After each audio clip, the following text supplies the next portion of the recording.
Good afternoon. My name is Emily Hall, and I'm the Interim Director of Writing Across the Curriculum at UW-Madison. I'm also the Interim Co-Director of the Writing Center, and I direct the Undergraduate Writing Fellows Program. I'm really happy to be here today with my colleagues. Well, we're here virtually, John Isaac and Mike Hain, who are assistant directors of our program, to talk with you about sustaining success and revising elements of a WAC program. And my talk will focus on revisiting and revising a cross-campus partnership. So a little history. The WAC program has been in place at University of Wisconsin-Madison since 1984. It was led by Brad Hughes for 35 years until the spring of 2019. Under Brad's leadership, the program grew exponentially. Brad always claims that a research university is in fact a writing university, and he promoted writing across every corner of our campus. Today, the WAC program at UW-Madison strives to create and sustain a strong culture of writing across campus in a number of ways. We offer one-on-one consultations with faculty, instructional staff, and graduate students, one-time workshops on WAC-related topics. We're an active participant in setting campus gen ed writing requirements. We develop and disseminate resource materials for faculty across campus to enhance the teaching of writing. We publish newsletters, we partner with departments and campus units, and we conduct research on the teaching of writing. In addition, our WAC program has forged important partnerships with a number of campus teaching and learning initiatives. And through these partnerships, where WAC is often invited to teach an extended workshop, to lead a module, or even occasionally teach a semester-long course, we have the opportunity to reach scores of faculty, particularly those in STEM, who might never seek out a WAC consultation. So that's a little background to our program. When I took over the leadership of WAC at UW-Madison in fall of 2019, our program was using this image to represent to the university community the ways WAC could assist with teaching writing. But in addition to advertising our services, these bubbles also implicitly communicate what our WAC program values. By suggesting that we can help with reducing plagiarism, for example, we're validating what we know to be a common concern among faculty on our campus. But we're also validating plagiarism as a concern for writing teachers. Of course, we secretly hoped that discussions of reducing plagiarism would lead to productive conversations about meaningful, intentional, inclusive assignment design, or about universal design principles. But those underlying values aren't communicated in this public-facing image. My co-presenters, John and Mike and I, had many conversations about what was working well in our program and what might be improved, revised, or developed. And in particular, we shared a commitment to making our program more explicitly aligned with social justice goals and anti-racist pedagogy. And even more, making these values visible to the university community. We read Maya Poe's work on reframing race in teaching WAC, Chris Anson's work on the invisibility of race in WAC scholarship, and Asao Inoue and others on assessment, and discussed how we might integrate anti-racist and equity-focused pedagogy into our work. We also knew we wanted our program to integrate more fully and intentionally the principles of universal design for learning. Then came the pandemic, and last summer, the murder of George Floyd, and a concomitant sense of urgency around the topic of racial justice. Both events altered and informed our subsequent work and influenced what we chose to sustain and what to revise. In what follows, each of us will describe the evolution of one aspect of our program. So in my presentation, I'm going to speak in depth about our WAC program's partnership with an initiative on campus called Madison Teaching and Learning Excellence, MTLE. This partnership offers an ideal context to discuss how we as WPAs need to balance sustaining what works with really looking at what needs to change and making those changes. It also offers the opportunity to explore what we as WAC practitioners truly value, or to give us the chance to sort of really reflect on that and think about it. MTLE was started in 2012 by colleagues interested in supporting early career faculty to become better teachers. At a huge R1 university, as I'm sure you know, emphasis is often on research.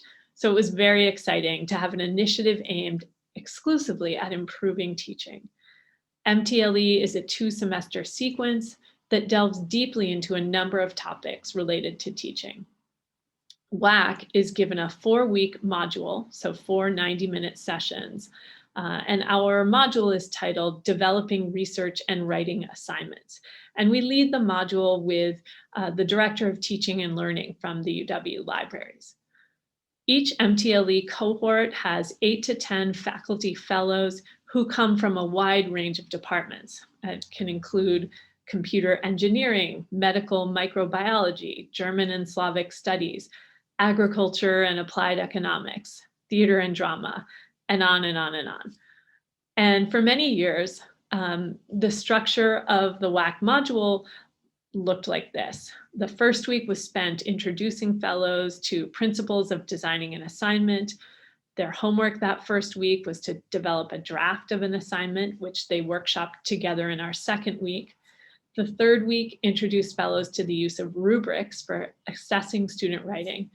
And in the final week, each faculty fellow would sell the class on their newly created and revised assignment. This slide shows the overview and learning outcomes of the WAC MTLE unit or module from fall of 2019, which was the first time I facilitated. Our module was heavily influenced by John Bean's Engaging Ideas, and you can see echoes of Bean in the overview. My co-facilitator from our libraries had been teaching with this format and approach for several years and was very comfortable with it. All indications from surveys with faculty who completed the module suggested high rates of satisfaction. And I appreciated the way the outcomes highlight the importance of teaching writing in promoting learning, and how the overview emphasizes the importance of students receiving feedback, meaningful feedback from faculty. At the same time, Chris Anson has pointed out that it's in just such a short workshop that WAC leaders may, as he says, may be reluctant to complicate their agendas by opening up discussions of race and diversity, particularly with new faculty who have not yet learned how to design effective writing assignments or effective strategies for evaluating student writing.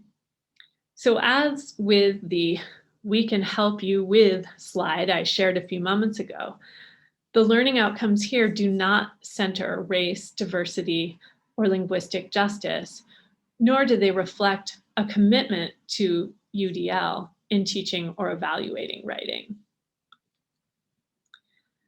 The resource materials we shared with faculty fellows also felt in need of revision. Our research and writing module for MTLE relies on examples of writing assignments created by UW-Madison faculty and teaching staff.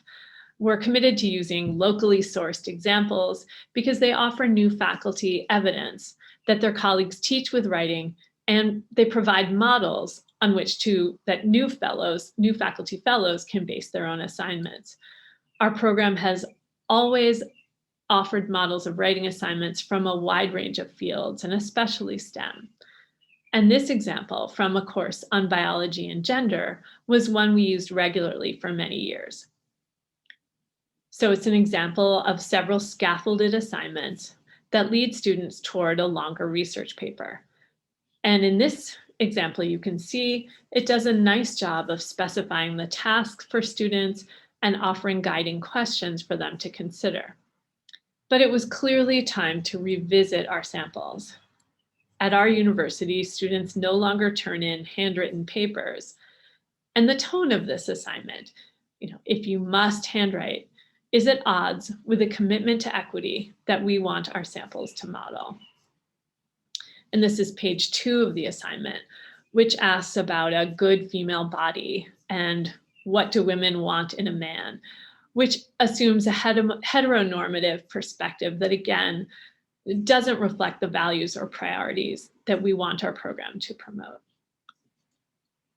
And I do apologize for the low quality of this image. It's an example of a feedback form used by the professor who designed the previous assignment, and it's one that our program has shared widely in our instructional resources, and we've used it as a positive example of assessment of student writing.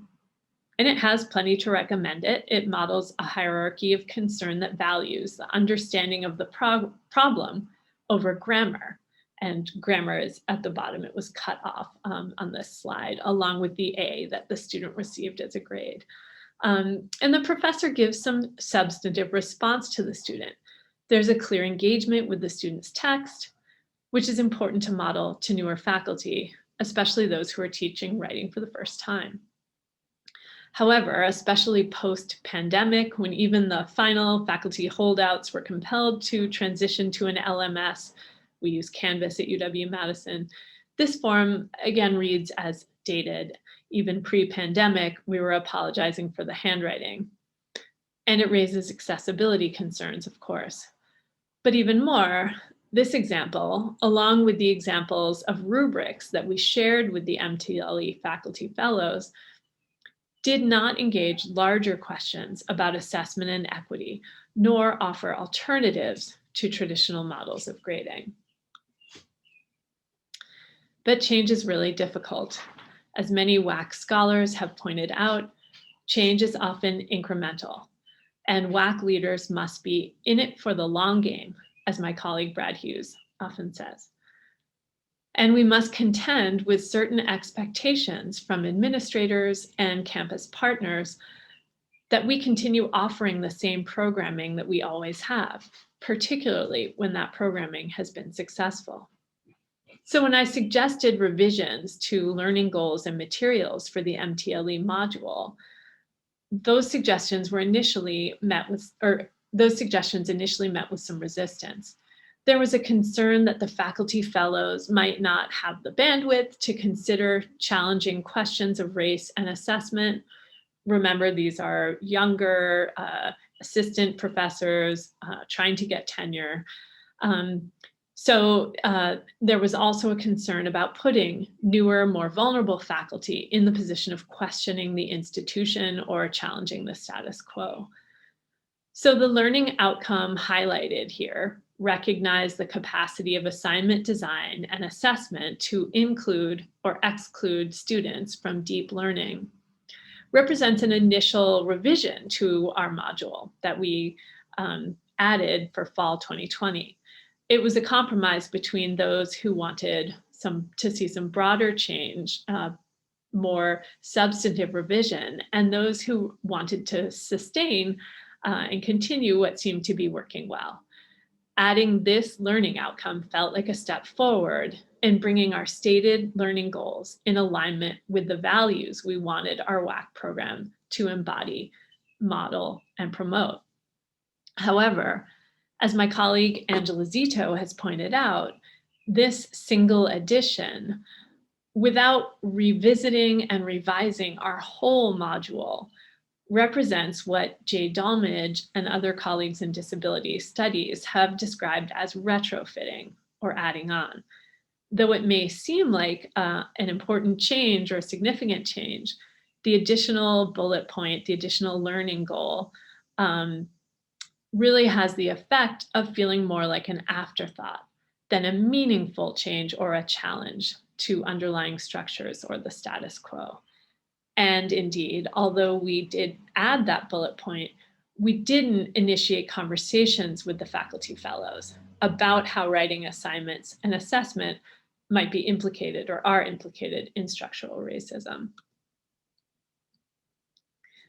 So my colleague Angela Zito designed this handout as a way to highlight for the MTLE fellows questions of equity and inclusivity in assignment design. However, this resource resided on Canvas as a supplemental, something to check out if you were interested, rather than residing at the heart or center of our module. And there's much more to do. And these are some of the things that we're thinking about. So our MTLE research and writing unit team is meeting, and we're on the same page, and we're committed to truly revamping this model. And these are some of the people we're looking at, some of the ideas we're considering as we revise it. So we're really thinking about strategies and suggestions for assignment design that are influenced by and infused with principles of inclusive anti-racist pedagogy in UDL. So really looking out across the campus community for those kinds of samples that model what we want other instructors to do. And sample assignments from diverse instructors that represent diverse perspectives. Sample assignments that value a range of writing styles and linguistic backgrounds. Easier said than done, but we are working toward that. And we want to make clear throughout our materials that WAC is committed to working with UW faculty to develop anti-racist writing assignments and assessment. Some of the models, wonderful resources out there: Syracuse University's Anti-Racist Toolkit, the Black Language Syllabus, edited by April Baker Bell, and others, and Amherst College's Anti-Racist Writing Pedagogy webpage, which is fantastic. And then some of the theorists that we are reading and continue to be influenced by. So these are some of the resources we are using as we revisit specifically this partnership with MTLE. But it's also making me kind of reflect more broadly on our program and how we advertise ourselves to the whole campus. And so this is a sort of a revision of our public-facing slide advertising how WAC can help. And as you can see, I've taken out reducing plagiarism. I've added using UDL principles in teaching writing, developing equitable assessment for student writing, and designing inclusive writing assignments. I've also added designing writing to learn activities, which, the idea that leads to a more equitable structure. So there's much more to do, and this is just a revision, but this is where we are moving in our WAC program, trying to sustain what has worked well, but genuinely and in meaningful ways revisit what needs to change. So thank you very much, and I hope people will engage with us through some questions. Thanks.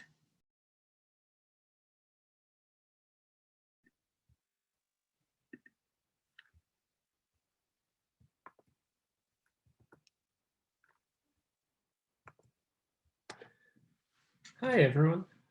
Thanks for coming to our virtual panel. My name is Jonathan Isaac. I am a sixth-year PhD candidate in composition and rhetoric at the University of Wisconsin-Madison. And I'm really excited to be speaking on this panel called Sustaining Success and Revising Elements of a WAC Program. And in particular, the talk that I'm going to be giving today is about introducing anti-racist assessment practices into a long-standing WAC partnership. And so I'm going to be talking about that WAC partnership and some of the ways that we revised it over the last 2 years. So I'm coming to this talk as the current assistant director for the Writing Across the Curriculum program at UW-Madison. As assistant director, I work with and mentor faculty, staff, graduate student instructors from across the university. And I should say that though I'm in this WAC position, My research field is not WAC. My work generally focuses on the rhetoric of graduate student labor and organizing and its relationship to decision-making in the university, but that's for another time. I'll be talking today about how I've sought to integrate conversations around equity in the WAC work that falls under my responsibility as assistant director. And in particular, as I mentioned, I'll be focusing on our partnership with the university's teacher training program for STEM and social science grad students, and my role as the instructor for a once-a-week, semester-long professional development course that's offered to these students. In this talk, I'm going to start with an overview of the course and the WAC program's prior approach to teaching it. And then I'm going to talk about some of the reasons we chose to update the course in small ways to more closely align it with our program's changing values and principles. So the course is titled Applying Active Learning Using Writing to Teach in Any Discipline. It's advertised as a course that helps graduate student instructors learn how to use writing to promote students' active learning while maximizing your own time in any disciplinary or course context. Generally, the class has around 20 students, with the majority coming from STEM disciplines. And it also gave students the opportunity to sit in on writing instruction sessions. So things like writing center sessions, TA, norming sessions, and first-year writing peer review sessions. The course met once a week, and it's offered through the University of Wisconsin's Delta program. And Delta, for those who don't know, is a teacher training program for STEM and social science grad students that bills itself as, quote, promoting the development of a future national faculty in the natural and social sciences, engineering, and mathematics that is committed to implementing and advancing effective teaching practices for diverse student audiences. So in the past, the WAC assistant director has taught this course as a sort of introduction to composition pedagogy that's made accessible to grad students in the hard sciences. The readings would have been drawn mostly from John Bean's excellent book, Engaging Ideas. The course did, and it still does, largely feature the standard topics that are common to WAC programs and WAC workshops. So designing writing assignments, giving student feedback, holding one-on-one conferences, and so on. But this past semester, I modified the calendar so that we spent a few weeks engaged in conversations focused on alternative writing assessment practices grounded in anti-racist principles, which is what I'm going to be talking about today. So like I mentioned previously, the course is geared towards STEM graduate students who want to teach in STEM fields and who are interested in developing effective and meaningful pedagogical practices. There remains a certain level of receptivity from graduate students in a way that's different from, junior level faculty or senior faculty. And knowing that this would likely be one of the few opportunities that these grad students have at our university to be trained by and work with someone outside of their field on issues of pedagogy, meant that we had to pay greater attention to our program's values and the sort of classroom spaces that we wanted to nurture. Indeed, as first-time TAs, many STEM grad students are trained within their field and alongside other grads from their same program. So something like a required pedagogy seminar for first-year chemistry TAs, for example. All of this is to say that this WAC course offers a perhaps singular opportunity for STEM grad students to spend time devoted to pedagogy with an instructor from the humanities and who brings a humanities comportment to the classroom, alongside other STEM grads from different programs whose disciplinary relationships with pedagogy are likely very discipline specific. And so what all of this suggests is that the seminar focused on WAC principles and delivered over the course of a semester to early career STEM TAs offers a novel site of early intervention for pedagogical practices that align with anti-racist principles that these TAs can then bring into their work moving forward.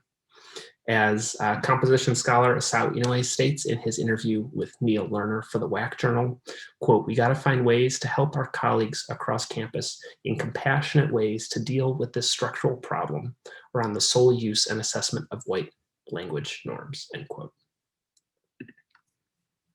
So there were a couple key determinants that influenced our decision to begin the process of integrating these conversations around alternative assessment practices into the Delta course.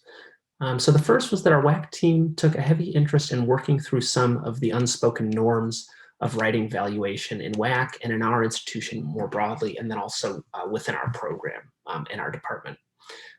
Emily Hall and I read Maya Poe's Reframing Race in Teaching, Writing Across the Curriculum, and we also read Chris Anson's Black Holes, Writing Across the Curriculum, Assessment, and the Gravitational Invisibility of Race. And we spent time in our weekly meetings discussing how these articles reflect our own program's comportment to writing conversations at UW. In particular, we identified that our WAC program had largely not addressed issues of language ideology and anti-racist assessment, which is to say that our program has followed the colorblind approach of the majority of WAC programs that Chris Anson identifies. Second, even before the COVID pandemic and uprising over the police murder of George Floyd, but certainly spurred on by these events, the Writing Center and our WAC program have been having internal conversations around equity and justice in the classroom, the programs, the university, and broader society. And so this change represented an opportunity to put into practice the conversations that we had been having over the course of a few semesters. It was also the case that I had had the opportunity to develop from scratch a WAC workshop that addressed issues of alternative assessment. This workshop, titled Assessment in the Age of COVID, introduced faculty and instructors to contract grading and specifications grading as alternative assessment practices that can be designed intentionally with anti-racist principles in mind. I'll talk a little bit about this workshop at the end of this talk, but I want to note here that this workshop and my course were dialectically reinforcing. Right? So the workshop gave me early practice in having these conversations, and the course helped me think through updates to the workshop. And lastly, I had the support of Emily Hall in designing the Delta course with anti-racist pedagogical principles in mind, and I also had the autonomy to do so. And so with all of those sort of inspirations in mind, we imagined that this course offered a space for our WAC program to intervene, albeit in a small way, in institutional and cross-disciplinary conversations around equity on campus. At the same time, it's true that we felt the tension in our WAC program between towing the institutional line and explicitly advocating for anti-racist pedagogical and evaluation practices.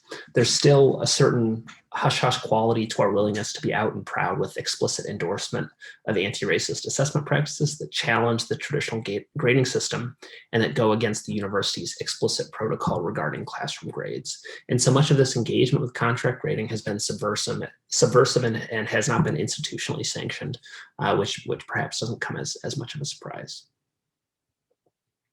So with all of that in mind, I'm going to shift gears to talk about the specifics of our conversations around anti-racist assessment practices in the course.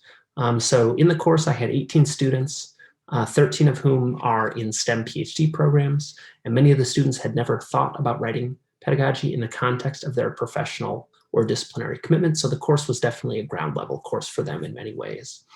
I broke the semester into 3 sections with about 1 month dedicated to each sort of unit. So February was an introduction to writing theory and assignment design. March was about feedback and evaluation. And April was an opportunity for students to bring their own interests into the class discussion. And so what I'm going to be talking about is the feedback and evaluation unit. So the first half of the unit was spent reading relevant chapters from John Bean's Engaging Ideas that introduced students to some of the facets of evaluation and assessment. Things like writing comments on student papers, developing rubrics, whether holistic or analytic, things sort of like that. And after this basic introduction to writing assessment and evaluation, we spent the second half of the unit talking about alternative assessment practices with a particular focus on anti-racist assessment. We read Sandy Friedman's plea, Don't Grade Them, which was published in Inside Higher Ed at the end of the spring 2020 semester, which was the first semester of the transition to online instruction because of the COVID pandemic. We read Asao Inoue's grading contract for first-year writing, and we read Catherine Savini's 10 Ways to Tackle Linguistic Bias in Our Classrooms. And then the following week, we read Lyndon Nilsson's work on specifications grading, and also Asao Inoue's response to Nilsson's specifications grading framework. From the readings on anti-racist assessment and grading contracts, students then contributed their open-ended reflections to a Canvas discussion board prior to the class time. A number of students wrote about the institutional racism that they've either encountered or been witness to at UW-Madison, and also about the systemic racism that is endemic to higher education. The first post was from a graduate student of color in the pharmacy school who wrote about her feelings of exhaustion with respect to systemic racism in the academy, as well as about the lack of support from instructors who do not interrogate the racialized practices that they perpetuate in their courses. She expressed support for labor-based grading as an explicitly anti-racist assessment practice, which was echoed by other graduate students in the discussion board. Her focus on harm, safety, and student well-being was echoed by another student of color from the bioengineering program who focused on the extra burden that the traditional grading system places on marginalized students. She wrote of the extra, quote, work we are asking our students who don't use SAE, standard academic English, to constantly translate, to do the extra work to be understood, and their ideas valued when they also face much higher stakes for failing to do so. As instructors, we could take the extra time and labor to understand diverse representations of communication and practice our listening skills, end quote. Almost every person noted how they had never come across something like labor-based grading contracts, and that it both relieved them to know that alternative assessment practices exist, and it heightened their feelings of the contradictions of a top-down university structure and of the disconnect between their classrooms and the real world. I also found that these students were able to integrate the ideas of anti-racist assessment and labor-based contracts into the previous course content. One student, an international student, indicated how offering low-stakes writing with significant feedback that focused on ideas over grammar prior to a final draft could further decrease linguistic biases in our evaluation. This remark integrated a number of core writing theory tenets about scaffolding assignments, global versus local concerns, focusing on the process and the value of low-stakes writing into pedagogical practices that aligned with anti-racist teaching principles.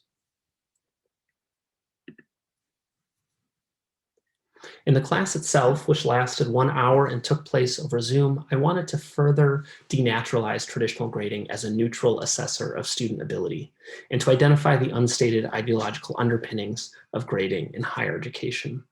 The prompt they were responding to was, quote, brainstorm a list of assumptions, intentions, and tensions of contract grading and traditional grading. Some of their responses to the assumption of traditional grading affirmed this. Students found that traditional grading assumed that there is a right way of producing good writing. The student who gets an A gets the message of the course, whereas the C student understood or took away less. We can compare students and should compare students to each other, and that the grade is a quantification of learning. Contrasted to workshops I've led for faculty in STEM and other disciplines across campus, these responses were a welcome indication that graduate students were more open to challenging the assumptions of traditional grading, that they were more interested in evaluation practices not rooted in competition, and more interested also in decoupling quantifiable numeric notions of learning from assessment and evaluation. For the intentions of contract grading, students noted that contract grading intended to be fair to many different types of students by being more flexible, to give students the messaging that being incorrect is okay and not a personal or moral failing and doesn't mean you can't be in a certain profession, that it allows professors and graders to grade students from diverse backgrounds more flexibly, I should add, while also upholding high expectations for those students, that it offers a more holistic approach to grading, that it provides a flexibility or escape mechanism for when life happens, and that people of different linguistic backgrounds can be graded equitably based on labor. So by getting early career STEM grad students to think about traditional grading mechanisms in the context of their course and discipline, I believe that WAC interventions can lay the groundwork in the years, decades, and generations of change to come. That looking to sites like this may help WAC scholars produce more durable, proliferating change in how university spaces beyond the composition or writing classrooms value and evaluate writing. But it should also be noted that there remain very real institutional, disciplinary, and ideological roadblocks to using anti-racist assessment. Practices like contract grading that my students pointed out with ease, that there are journalistic standards, disciplinary standards, and so on. Those roadblocks are real, which makes this professional development course all the more complex. It is a bunch of young graduate students, somewhat new to academia, generally hip to the Academy's exclusionary nature, and open to ways that align their values with their assessment practices, but also being slowly socialized into their discipline's evaluative standards, which rely singularly on the use and assessment of white language norms. In other words, as we know, graduate students individually do not necessarily have the power or authority to completely or meaningfully bring these practices to their programs, where the standards and expectations are passed down from above. But by way of conclusion, I want to talk about how these small changes in this course have filtered into the new vision of our WAC program. My experience with this course content was reinforced in a workshop that I offered twice this past year, as I mentioned, Assessment in the Age of COVID. That workshop drew instructors from across campus, from the law school to the School of Medicine and Public Health. And there, the WAC program presented itself as a site where these conversations are beginning to take place institutionally. Further, in our online writing toolkit that Mike will be talking about next, we included sections on alternative assessment practices like contract grading and specifications grading. Our programmatic interest in inclusivity and racial equity in writing pedagogy and assessment has filtered into a variety of arenas and partnerships for our program. In this way, I see the work we're doing in offering space to think outside of the traditional academic structure as small sites for intervention, even as these sites are situated within larger disciplinary and university formations that tend to uphold traditional grading and standard academic English. As our WAC program moves forward, we're faced with both the challenges and the opportunities of making anti-racist practices and assessment legible in our small corner of the university. But I'll stress as I end that WAC work across campus offers real possibility for engaging instructors, for building awareness of anti-racist assessment practices, and for gradually shifting the norms in our institution. And this course offers one small way of identifying how these transitions can take place. Thank you. And up next is going to be Mike Hain to talk about some of the digital resources that we've offered recently.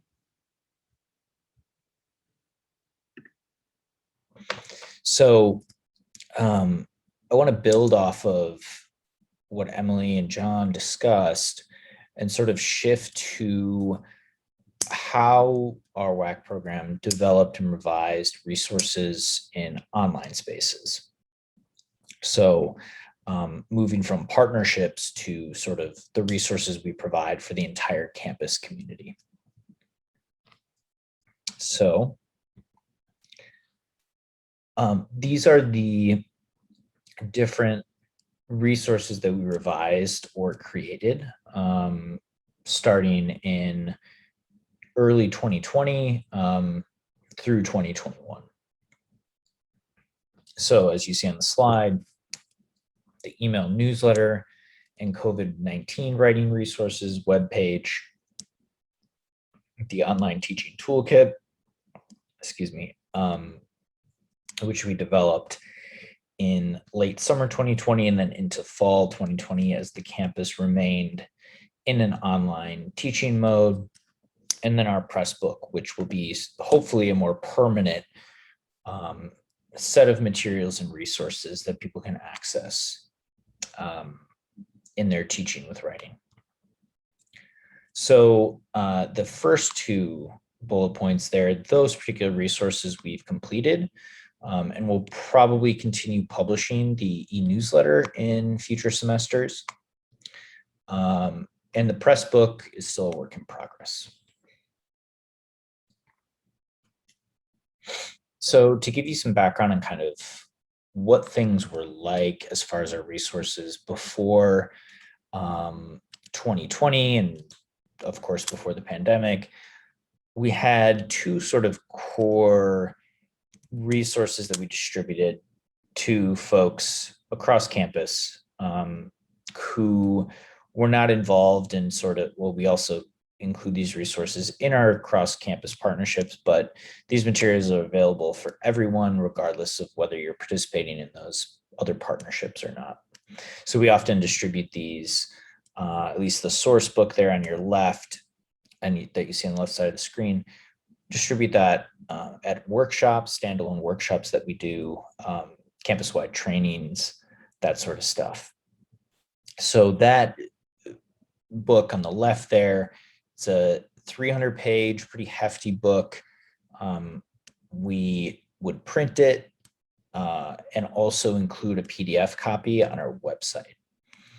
And within that book, we covered various topics around teaching with writing. So some topics included designing effective writing assignments, sequencing assignments in your course, multimodal assignments, conferencing and student peer review, and responding, evaluating, and grading student writing. So that particular source book has a lot of materials that we're kind of reusing, reshaping in the new resources that I'll discuss in a moment. The Time to Write newsletter, we are continuing with, but in an email format. And we would also print this, distribute it through campus mail pre-pandemic, and also we would upload it as a PDF to our website. And that would be published late fall semester and then also late spring semester. And in that newsletter, what we would try to do is feature instructors, departments, or units across campus that are using writing in innovative ways to promote student learning and engagement. So as you'll see there on the slide, that particular issue focused on a graduate student sponsored writing retreat in psychology. It also included a interview with a professor who taught an undergraduate global environmental history course.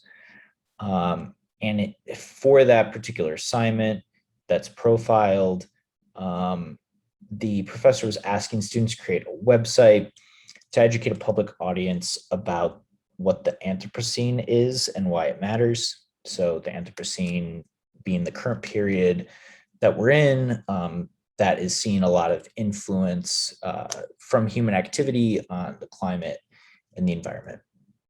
And really the goal behind each of these resources was to signal the culture of writing that is infused throughout undergraduate and graduate education at UW-Madison, and to serve as practical and implementable resources or materials for instructors across campus. And really the goals of each of these, we've tried to continue. We're just doing it in a slightly different format, which I'll turn to now. So to kind of frame the discussion or what I'll be talking about, I want to describe kind of what inspired or motivated these different changes. So we started off with a survey in late 2019 to instructors and faculty, asking them about their thoughts on a e-newsletter or email newsletter. And a lot said that, things can get lost in their mailboxes on campus with like a physical copy. Of course, the same can happen in email, but the sort of response generally was people would prefer a digital or email copy. So with that, we kind of forged ahead and thought about ways of designing that newsletter and how we were going to make it happen. And so several other sort of motivators here included, obviously, the suspension of classes face-to-face with the COVID pandemic, the continued need to support instructors in spring 2020 and also fall 2020 and the following spring with their teaching, because they were going to be using likely a lot more writing, given that writing can be a way to engage students in discussion and interaction. So, we thought about how can we support those instructors who are going to be using more discussion posts, using more short writing assignments in place potentially of synchronous meetings. So how can we support them in thinking about that, and doing it strategically and intentionally? And finally, we just wanted to create sort of more accessible materials in the long term. And I'll get into that here on the next couple of slides. So as I mentioned, there's an increased interest from a survey that we sent. And in that inaugural newsletter, which we sent out in late fall 2019, or sorry, excuse me, January 2020, when we sent that out, we retained mostly the same format in the sense that we had 2 articles profiling faculty that were doing interesting things with writing in their classes, but also including a more practical article around writing letters of recommendation for students. So John Isaac, based on a workshop that he led, developed that particular article. And we distributed that via MailChimp. Our Writing Center administrator, Jen Fandel, helped us a lot with that. She has her hands on a lot of things as far as distributing communications to folks across campus, and she's been a great help. So I want to give her credit for that. She was great in this process. After we distributed that newsletter, what we did was we started thinking about, and this was primarily John and Emily's undertaking, thinking through how to be supportive of instructors through those newsletters. And so what we did was we did 2 mini newsletters later in spring 2020 that were sort of focused around topics that we had created for a COVID writing resources page. So we had taken what we had done for that page, in which we had included information on designing and evaluating discussion posts, using a program called SpeedGrader, which is part of the learning management system that we have at UW, using SpeedGrader to get feedback on student writing and evaluate it. And what we did was we took some of those resources from that COVID page and developed them into a newsletter that was distributed across campus. So we did 2 of those.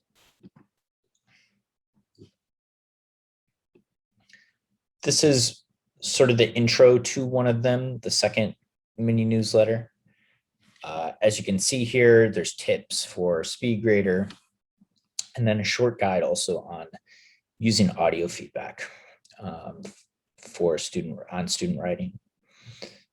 In addition to sharing those materials, we also built in a survey that had a couple questions about asking faculty what they wanted to see in future newsletters, what would be helpful for their needs. So we also saw the newsletter as a way to sort of gauge what faculty and instructors were interested in.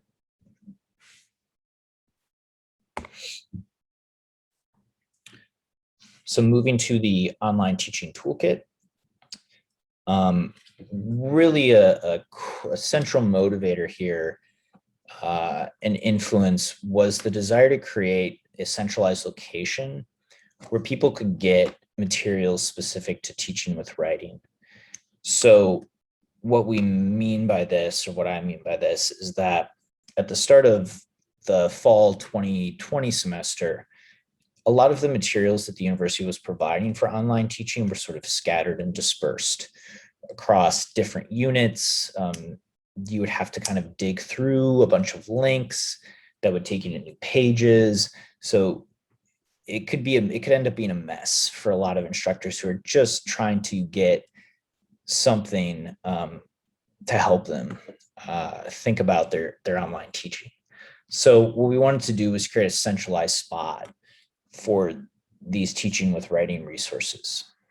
And some of our core purposes are listed on the slide here.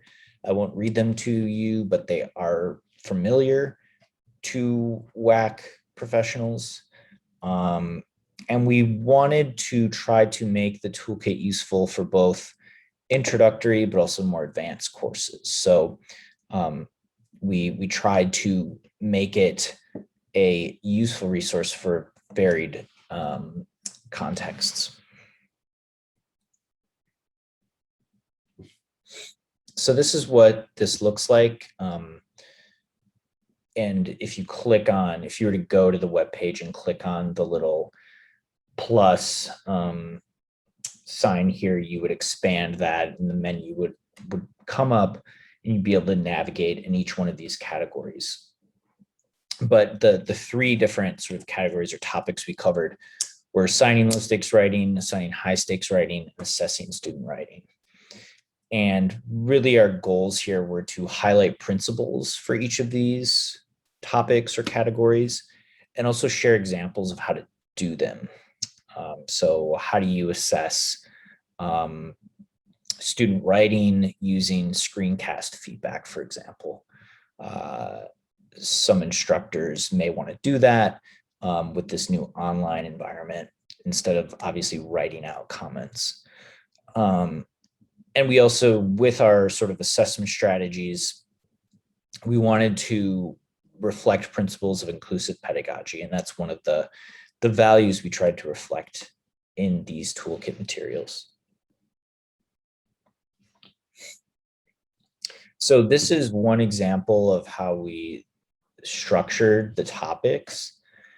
We would start with kind of some key principles that we wanted people to keep in mind. So this is for assigning high stakes writing, obviously starting with assignment design, encouraging teachers to think about multimodal possibilities, how to get students using audio, video, or other digital means beyond the traditional sort of paper format.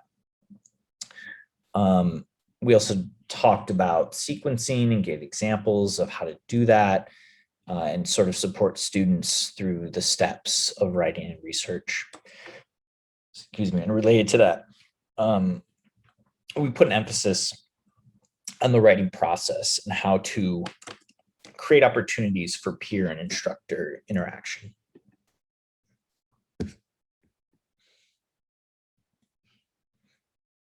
So in addition to the principles for each topic or category, we offered concrete examples of what this looks like, and we pulled from our source book, which I mentioned earlier, locally sourced. And we really felt like these were kind of some exemplary assignments that faculty could look at and use as models from a variety of disciplines, as you can see here.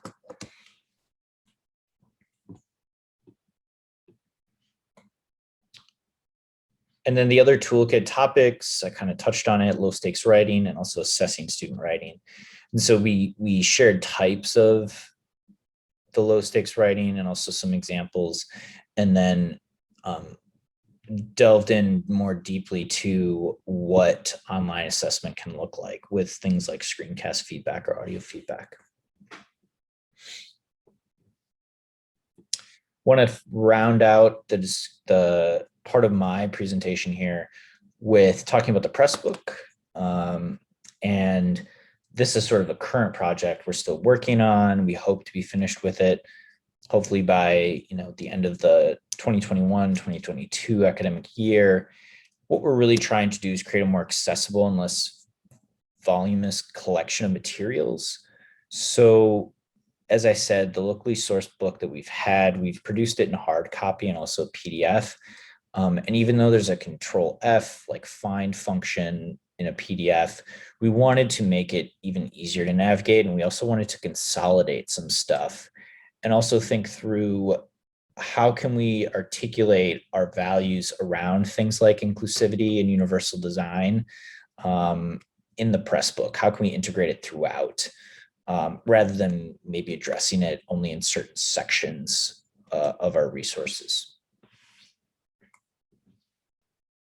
So this slide sort of reiterates some of the things I've just mentioned, but I want to just briefly mention that I think it was very important for us to partner with instructional consultants at UW to learn more about Pressbook software. It's likely that you have access to it at your university. I think it is pretty widely used. And really, we saw it as a useful route to take because it is free, it's open source. It allowed us to update things in an easier way than going through WordPress and WordPress add-ons through our website. And it's also just easier to navigate, I think, for new users. As I kind of alluded to, some of the things we've done so far, we've tried to infuse principles for universal design. And also we've updated some of the examples of instructor feedback and assignments based on new partnerships that we've built.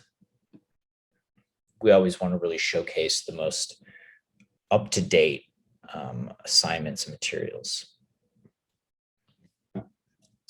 So an important takeaway, I think, here from my part of this panel is that we really did try to strategically draw on prior materials we had created to create new resources. An example there is listed on the slide of using the content from the COVID writing resource page early on to create the mini newsletters. And then also we use those things in the online teaching toolkit too. So there are ways of kind of reusing and remixing stuff, which I think is can be helpful for WAC professionals, WAC administrators. And then secondly, one of the key things we tried to do through this process was to rethink how we were articulating our priorities and values, and trying to, again, emphasize universal design for learning and linguistic justice throughout the press book, instead of just in one section, such as teaching multilingual writers, for example. Here's where you can find these materials. I'll upload these slides to the WAC conference portal, along with Emily and John's slides too. And we welcome you to reach out, ask questions, connect with us. We have our emails here on the slide. And we'd love to hear more about how you've rethought or revised your WAC program in the past year. What has motivated those changes? Were there ideas in this presentation that resonated with you? We'd love to connect. So thank you. And I look forward to seeing a variety of presentations and learning more about WAC programs and WAC work and WAC research at the conference. Thanks.